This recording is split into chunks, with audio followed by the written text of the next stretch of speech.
సందడిగా సాగుతున్న విహారయాత్రలో విషాదం. కళ్ల ముందే సహచరుని కోల్పోయిన భయానక దృశ్యం. తుపాకీ కాల్పులు, ఎటు చూసినా హాహాకారాలు. పహల్గాంలో ఉగ్రదాడి ఘటనలో ప్రాణాలతో బయటపడ్డ వారి పరిస్థితి ఇది. విశాఖ నుంచి చంద్రమౌళి దంపతులతో పాటు మరో 2 జంటలు జమ్మూ కశ్మీర్ పర్యటనకు వెళ్లాయి. వీరిలో ఒకరు శశిధర్, సుమిత్ర దంపతులు. మంగళవారం మధ్యాహ్నం 1:30 నుంచి 2:30 గంటల వరకు ముష్కరుల ఘాతుకాన్ని గుర్తు చేసుకుని వణికిపోతున్నారు. ఆ రోజు జరిగిన ఘటన, ప్రాణాలు అరచేత పట్టుకుని వాళ్లు ఎదుర్కొన్న విపత్కర సమయంపై సుమిత్ర, శశిధర్లతో మా ప్రతినిధి ఆదిత్య పవన్ ముఖాముఖి. పహల్గాం దారుణ ఘటన నుంచి బయటపడినటువంటి వ్యక్తులు మనతో ఉన్నారు. విశాఖపట్నం నుంచి మొత్తం 3 జంటలు వెళ్ళాయి, అంటే 6 ఆ ప్రాంతానికి వెళ్ళారు. ఒకరు చంద్రమౌళి తీవ్రవాదుల చేతిలో మృతి చెందితే మిగిలినటువంటి 5 కూడా సురక్షితంగా విశాఖపట్నంకి వచ్చారు.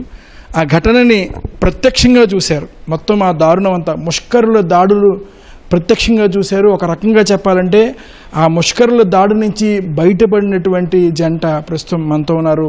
శశిధర్ గారు, సుమిత్ర గారు మనతో ఉన్నారు. వారితో మాట్లాడదాం. అసలు ఏం జరిగింది, అసలు అక్కడ ఏం జరిగింది అనేది వారి మాటలో తెలుసుకుందాం. నమస్తే అమ్మ. ఎందుకంటే ఆ దృశ్యాలు చూశారు, అందరూ చూశారు. చాలా బాధాకరమైన సంఘటన. ప్రత్యక్షంగా మీరు పర్యటనకు వెళ్ళారు, ప్రత్యక్షంగా ఆ తీవ్రవాదులు దాడి జరుగుతున్న సమయంలో కూడా మీరు అక్కడ ఉన్నారు. ఏమంటారమ్మా, అసలు ఏం జరిగింది? మేము 18వ తారీఖున బయలుదేరామండి. కాశ్మీర్ అందాలు చూడాలి, ఎంతో గొప్ప ప్రదేశాలు అని చెప్పారని చూడటానికి వెళ్ళాము. అన్ని ప్లేస్లు కూడా చాలా బాగా ఎంజాయ్ చేశామండి. అక్కడ పోలీసులు కూడా చాలా బాగా ప్రొటెక్ట్ చేస్తున్నారు. అన్ని విధాలా అక్కడ మిగతా సామాన్య ప్రజలు కూడా ప్రతి ఏ చిన్నదానికి కూడా చాలా బాగున్నారండి. అంతా బాగుందండి. మా టూర్ అంతా కూడా చాలా బాగా చేసాము. లాస్ట్ది పెహల్గాం అండి. పెహల్గామ్ మాకు ఇంకా అది అయిపోతే మాకు శ్రీనగర్ టూర్ కంప్లీట్ అవుతుంది. వైష్ణోదేవికి వెళ్ళాలండి.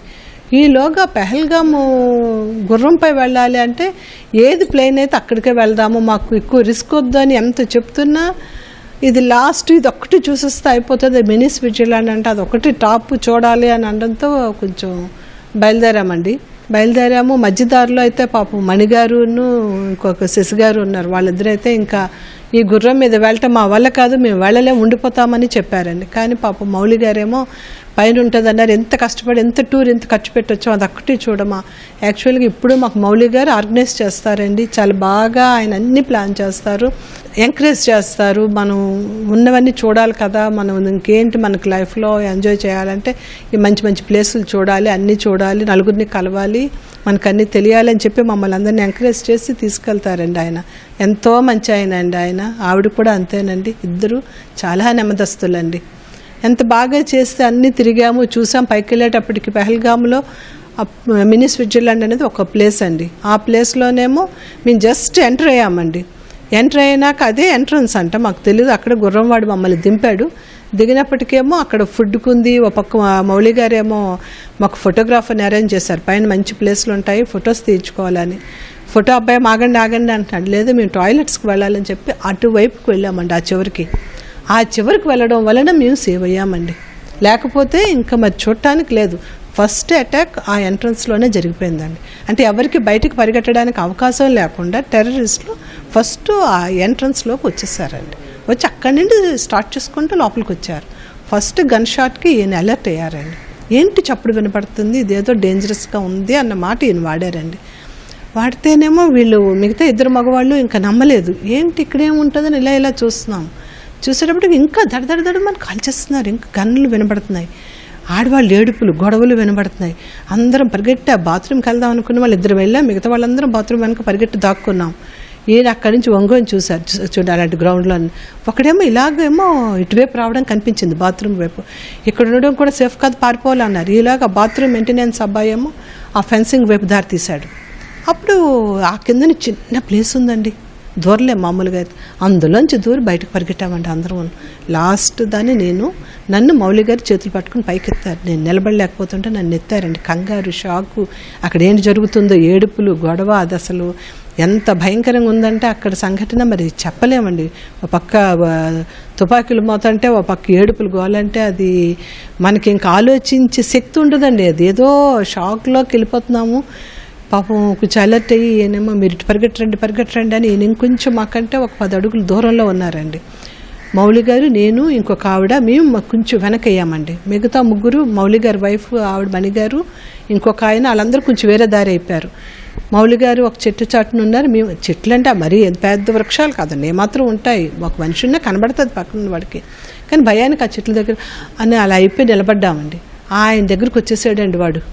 అది మాకు కనిపించేస్తుందండి, ఒకడు వచ్చేసాడు అనేది మాకు అర్థమైంది. వాడు మెయిన్ పోలీస్ డ్రెస్లో ఉన్నారండి. వాడు పోలీసో తెలియదు, టెర్రరిస్ట్ అని మాకు ఎలా ఊహిస్తామండి, అస్సలు ఊహించలేదు. ఆ దగ్గరకు వచ్చేసాడు. మౌలి గారిని బయట అన్నాడు, సిట్ అన్నాడు, కానీ ఇది కూర్చో అన్నాడు అనేది మాత్రం మాకు అర్థమైంది. ఆయన కూర్చున్నారని అనుకున్నాం.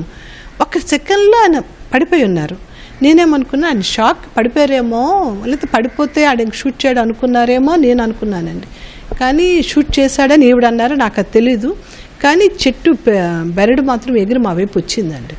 అంటే గన్ను వాడు ఒకటి కాల్చి 2-3 సార్లు అక్కడ కూడా తగ్గదు అంటే ఎక్కడ కూడా తగ్గటం లేదండి, కాల్చేస్తున్నారు వాళ్ళు. షూట్ చేసేసాడు. ఇంకా భయపడిపోయి అలాగ అంటే ఆడు మరి మాకు వచ్చేస్తాడు, మేము అయిపోయామని అలాగ ఉండిపోయామండి చెట్టు దగ్గర. ఆడుకు ఇలా 2 అడుగులు వేశాడు, 2 ఆడవాళ్ళం కనిపించాము. మరి అడుగులు ఇటు వేయకుండా మళ్ళీ వాడు ఆ గ్రౌండ్ వైపు వెళ్ళిపోయాడండి. అక్కడ మా అదృష్టం అండి. ఇంకొంచెం దూరంలో వీళ్ళు ఉండటం వల్ల మా మగవాళ్ళ వైపు కూడా వాడు వెళ్ళలేదండి.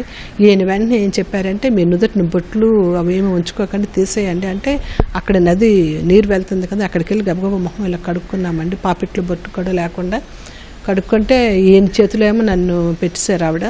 మా ఇద్దరం ఒకవైపు అయిపోయాము, వాళ్ళు ముగ్గురు ఒకవైపు అయిపోయారు. ఆవిడ మణిగారు అయితే మౌలి గారు ఉండిపోయారు అంటున్నారు. ఉండిపోయాను. ఇప్పుడు వెనక్కి వెళ్ళే పరిస్థితి లేదండి, గన్ను ఇంకా వినిపిస్తున్నాయి అక్కడ కాల్పులు. మరి మనం వెనక్కి వెళ్ళకూడదండి. ఆయన వస్తారు, పడిపోయినట్లు ఉన్నారు అక్కడ. ఆయన పెయిన్కి పడిపోయారో లేకపోతే ఆయనకి ఇంకేమైనా ఇంజురీ అయిందో మనకు తెలియదు, పడిపోయారు. ఇప్పుడు మనం ఉన్న వాళ్ళం కూడా వెళ్తే ఎవరు వస్తామో తెలీదు, కాబట్టి మనం వెళ్దాము, మరి మీరు అలాగేం అవ్వకండి అని ఆవిడ పాపం బలవంతంగా కిందకి తీసుకొచ్చామని.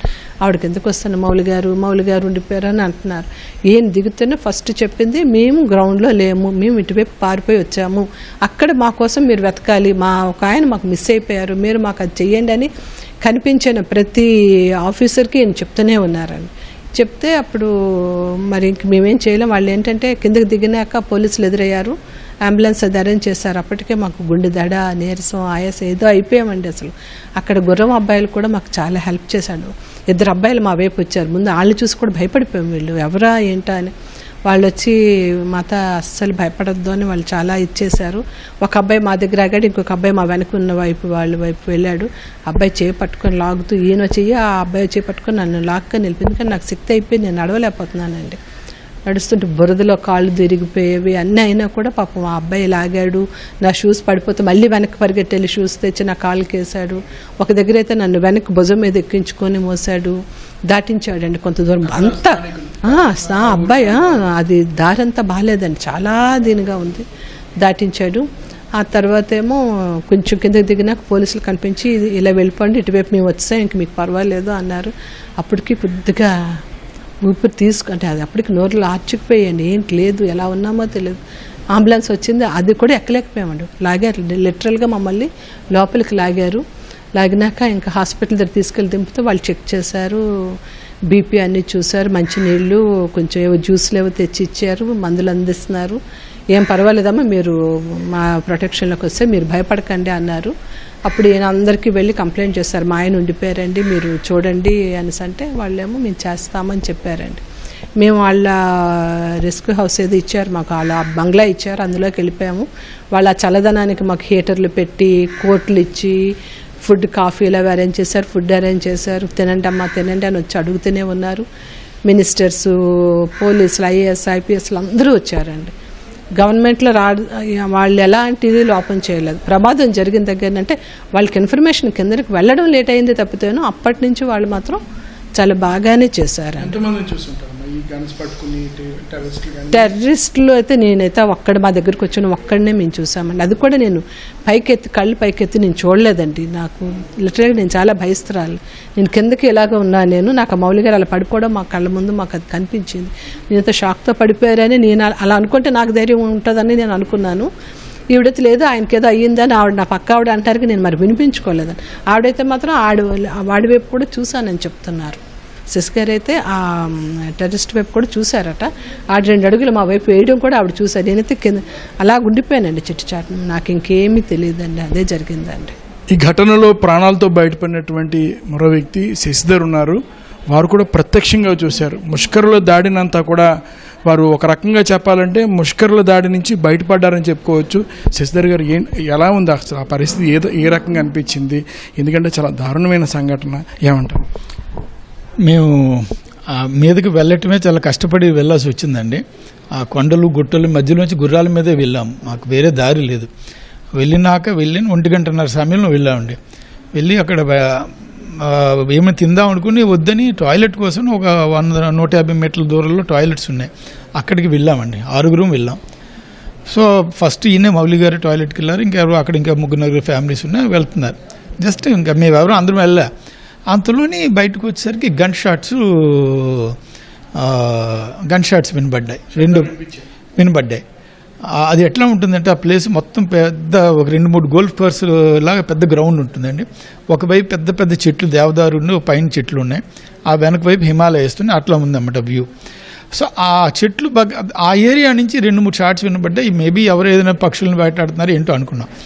ఆ తర్వాత కొద్దిసేపటికి మళ్ళీ ఫ్యూ సెకండ్స్ 3-4 షాట్లు వినబడి ఆడవాళ్ళు ఏడుపులు వినబడ్డాయి. గ్రౌండ్లో నుంచి అరుపులు వినబడి చూసేసరికి గ్రౌండ్లోని వాళ్ళ ఆడవాళ్ళు కూర్చున్నట్టున్నారు. వాళ్ళ ముందు ఎవరో ఇలా పడుకున్నట్టున్నారు. అప్పుడు క్లియర్గా చూసేసరికి ఎవడో నిలబడి వాడు ఇలాగా షూట్ చేస్తున్నట్టుగా కనబడ్డారు. నాకు ఒకడు చూసారు అమ్మని చెప్పి వెంటనే అటాక్ జరుగుతుంది, మనం వెంటనే సర్దుకోవాలి. టాయిలెట్స్కి వెనక్కి అందరినీ వచ్చామన్నాం. అందరూ టాయిలెట్లు వెనక్కి దాక్కున్నాం. అక్కడి నుంచి చూసరికి ఇంకా పైన ఇంకొద్దిగా మీద ఇంకొకటి షూట్ చేస్తున్నాడు.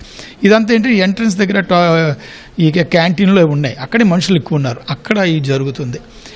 మేము ఏం చేయాలి, ఎటు వెళ్ళాలి, ఎటు పారిపోవాలని మాకు తెలియదు, దారి తెలియదు, ఆలోచన రావట్లేదు. అప్పట్లో ఒకడు మా వైపు రావడం మొదలుపెట్టాడండి. ఇంకా అర్థమైంది. వెంటనే మనం ఏదో యాక్షన్ తీసుకోవాలి, ఇలా ఉండకూడదని వెంటనే అన్నాను నేను. 10 వెనక నుంచి దారి ఉంటుంది, పై చుట్టూ ఫెన్సింగ్ వేసి ఉంది. అప్పుడేంటి ఆ ఫెన్సింగ్ మధ్యలో చిన్న ఖాళీ ఉంటే ఫెన్సింగ్ మధ్యలోంచి ఖాళీ ఉంటే ఆ ఖాళీలోంచి దూరిపోయాం. ఆ దూరిపోయి ఆ కింద నుంచి ఒకరు కింద నుంచి దూరాల్సి వచ్చింది. ఫెన్సింగ్కి కింద కొద్ది ఖాళీ ఉంది. ఆ ఖాళీలోంచి బయటపడాలి. సో అది మాకేమైనా బాటిల్ నెక్ అయింది. అందులోంచి ఒక్కొక్కరు బయటకు రావడం అనేది టైం పట్టింది. ఆ బయటపడి అక్కడ చిన్న వాగు ఉంది, వాగు దాటి మళ్ళీ ఆ కొండ వాల్ మీదకి ఎక్కి అక్కడ చెట్ల పక్క నుంచి ఇలాగ వెళ్తున్నాం. జస్ట్ ఎక్కువ లేదు. వెళ్ళేసి నేను వెనక్కి చూసేసరికి నాకు ఒక 100 metres to less than 100 metres దూరంలో మా ఆడవాళ్ళు కనబడ్డారు. నా మిస్సెస్ను ఇంకో శశికుమార్ గారు, వీళ్ళిద్దరూ ఒక చెట్టు చాటున కనబడ్డారు. వీళ్ళకి చాలా దగ్గరలో టెర్రరిస్ట్ కనబడ్డాడు. నేను చెట్టు చాటుని చూస్తున్నాను ఏం చేస్తాడని. అనేసరికి వాడు ఏదో నోటి నుంచి ఏదో మాట వినబడింది, నాకు క్లారిటీ లేదు. టప్పటి నేను 3-4 షాట్లు కాల్చాడు. అది ఎవరిని కాల్చాడు ఏంటో అర్థం కాలేదు. ఆడవాళ్ళ వైపు 2-3 అడుగులు వేసి చూసి మేబీ చీరలు ఇవి కనబడ్డాయేమో వెనక్కి వెళ్ళిపోయి చూశాను. అలా వెనక్కి వెళ్ళిపోయాడు. కానీ వీడి పేల్చింది మౌలి గారిని అనే సంగతి నాకు అర్థం కాలేదు యాక్చువల్గా. వీళ్ళ దగ్గర నుంచి చూశారు. వీళ్ళు ఒకరేమో దెబ్బ తగిలి పడిపోయారని ఒకరు అంటారు, ఒకరు కాదు వాళ్ళని తప్పించుకోవడం కోసం కావాలని పడుకుని పోయారు అన్నారు. ఇంకొకరన్న చూసాం, ఒక 5 మినిట్స్ చూసి ఇంకా వాడు వెళ్ళిపోయాడు. కానీ మీద నుంచి షార్ట్స్ వినపడుతున్నాయి. కొంతమంది మీద నుంచి ఇంకా వచ్చేస్తున్నారు. వాళ్ళు అంటున్నారు 10 ఇక్కడ ఉండదు 10 అంటుంటే అప్పుడు ఏం చేసాం, 10 అలా నెమ్మది కిందకి వెళ్దాం అని ఆ రాళ్ళు రప్పల మధ్యలోంచి దిగుతూ ఆయన మిస్సెస్ని కూడా నెమ్మదిగా తీసుకుంటూ కిందకి వెళ్తున్నాం. అదంతా పెద్ద ఈ రాళ్ళు, సాపుకొండ రాళ్ళు, రాళ్ళు మొత్తం ఎండిపోయిన గడ్డలా ఉంటుంది, రాళ్ళతో ఉంటుంది. అందులోంచే పడుతూ లేస్తూ సుమారు 2 కిలోమీటర్లు. ఆయాసం, గుండె దడ, టెన్షను, ఏం చేస్తున్నామో తెలియని పరిస్థితుల్లో అయితే ఒక చిన్నది ఆడవాళ్ళకి ఏమంటే బొట్లు వెంటనే తీసేయమన్నాం. బొట్లు తీయించేశాను. బొట్లు తీసేసి వీళ్ళు భయంకి హరే రామ హరే కృష్ణ జయ ఆంజనేయ అంటే అలాంటి మాట్లాడొద్దు, మీరు అల్లాహు అల్లా అనండి అని చెప్పాను. అప్పుడు అల్లా అంటూ అల్లాహు అక్బర్ ఏదో అనుకుంటూ అలాగే నెమ్మది కిందకు వస్తాం. ఇంతలో చుట్టుపక్కల ఈ గుర్రాలు నడిపే మనుషులు వాళ్ళు అందరూ వస్తున్నారు. వాళ్ళు వస్తుంటే భయం వేస్తుంది. ఎవరు టెర్రరిస్టో ఎవడు మా వాళ్ళు కూడా మాకు తెలియని పరిస్థితి. కాబట్టి అందరూ అల్లాహు అక్బర్ అంటే పాప. కానీ వాళ్ళు మంచి వాళ్ళు వచ్చి సాయం చేసి ఆడవాళ్ళకి చేతులు ఇచ్చి స్థానికులు సహకరించారండి. వాళ్ళందరూ కుర్రాళ్ళందరూ పైనుంచి వస్తూ చేతులు ఇచ్చి సాయం చేసి నెమ్మదిగా నడిపిస్తూ, తనేమో చిన్న మట్టిలో కూరుకుపోతే లేపి, నడవలేకపోతే వీపు మీద వేసుకొని కొంత దూరం తీసుకెళ్ళి అక్కడ ఆపాడు. అక్కడి నుంచి మళ్ళీ నెమ్మదిగా అలా నడుచుకుంటూ వెళ్ళి కొంత 3/4 డిస్టెన్స్ మేము డౌన్ అయినా కిందకు వచ్చినాక పోలీసులు మాకు ఎదురయ్యారు. అప్పుడు మాకు ధైర్యం వచ్చింది, వాళ్ళ మీదకి వెళ్తున్నాను పోలీసులు ఎదురైతే మేము అప్పుడు మేము కాస్త అలాగే మళ్ళీ నెమ్మదిగా వెళ్తే అప్పుడు అంబులెన్స్లో వచ్చి తీసుకెళ్ళాయి. అది ఇదంతా 1-1:30 మధ్యలో జరిగిందండి. మేము కిందకు వచ్చేసరికి సుమారు 4 అయ్యింది. హాస్పిటల్ దగ్గరికి వెళ్ళేసరికి మాలాంటి వాళ్ళు చాలామంది ఉన్నారు, ఇంకా అది ఏడుస్తున్నారు, ఏడుపులు. వాళ్ళు ఆడవాళ్ళు కొంతమంది నాకు నా ఎదురుగానే నా హస్బెండ్ చంపేశారని వాళ్ళు చెప్తున్నారు.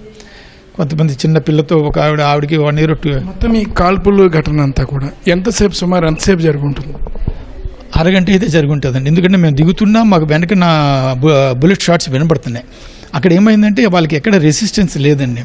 సో మేము అందరూ ఉన్న వాళ్ళంతా హెల్ప్లెస్ డిఫెన్స్లెస్ పీపుల్. సో వాళ్ళకి కావాల్సిన టైం ఉంది. కింద నుంచి కిందకి వార్త వెళ్ళి వీళ్ళ మీదకి రావాలంటేనే టైం పడుతుంది, ఎందుకు వేరే దారి లేదు, ఈ నడుచుకుంటూనే రావాలి. దానివల్ల వాళ్ళు చాలాసేపు ఒక అరగంట సేపు అయినా ఎందుకంటే అక్కడ పాపం ఎవరి హస్బెండ్ అయితే చనిపోయారో ఆ లేడీస్ కొంతమంది ఉండిపోయారు, వాళ్ళనేమీ చేయలేదు.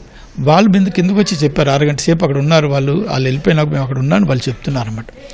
బుల్లెట్ సౌండ్స్ మాత్రం చాలా వినబడ్డాయండి. 6 ఇక్కడి నుంచి బయలుదేరారు, కానీ ఈరోజు మీలో చంద్రమౌళి గారు లేరు, ఎలా అనిపిస్తుంది?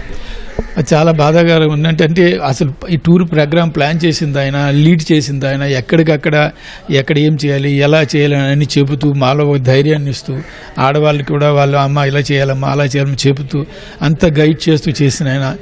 6 సరదాగా వెళ్ళి ఆయన 18వ తారీఖున ఆయన పుట్టినరోజు తిరిగి వచ్చినాక అందరికీ సరదాగా ఇక్కడ పార్టీ ఇస్తానని చెప్పారండి.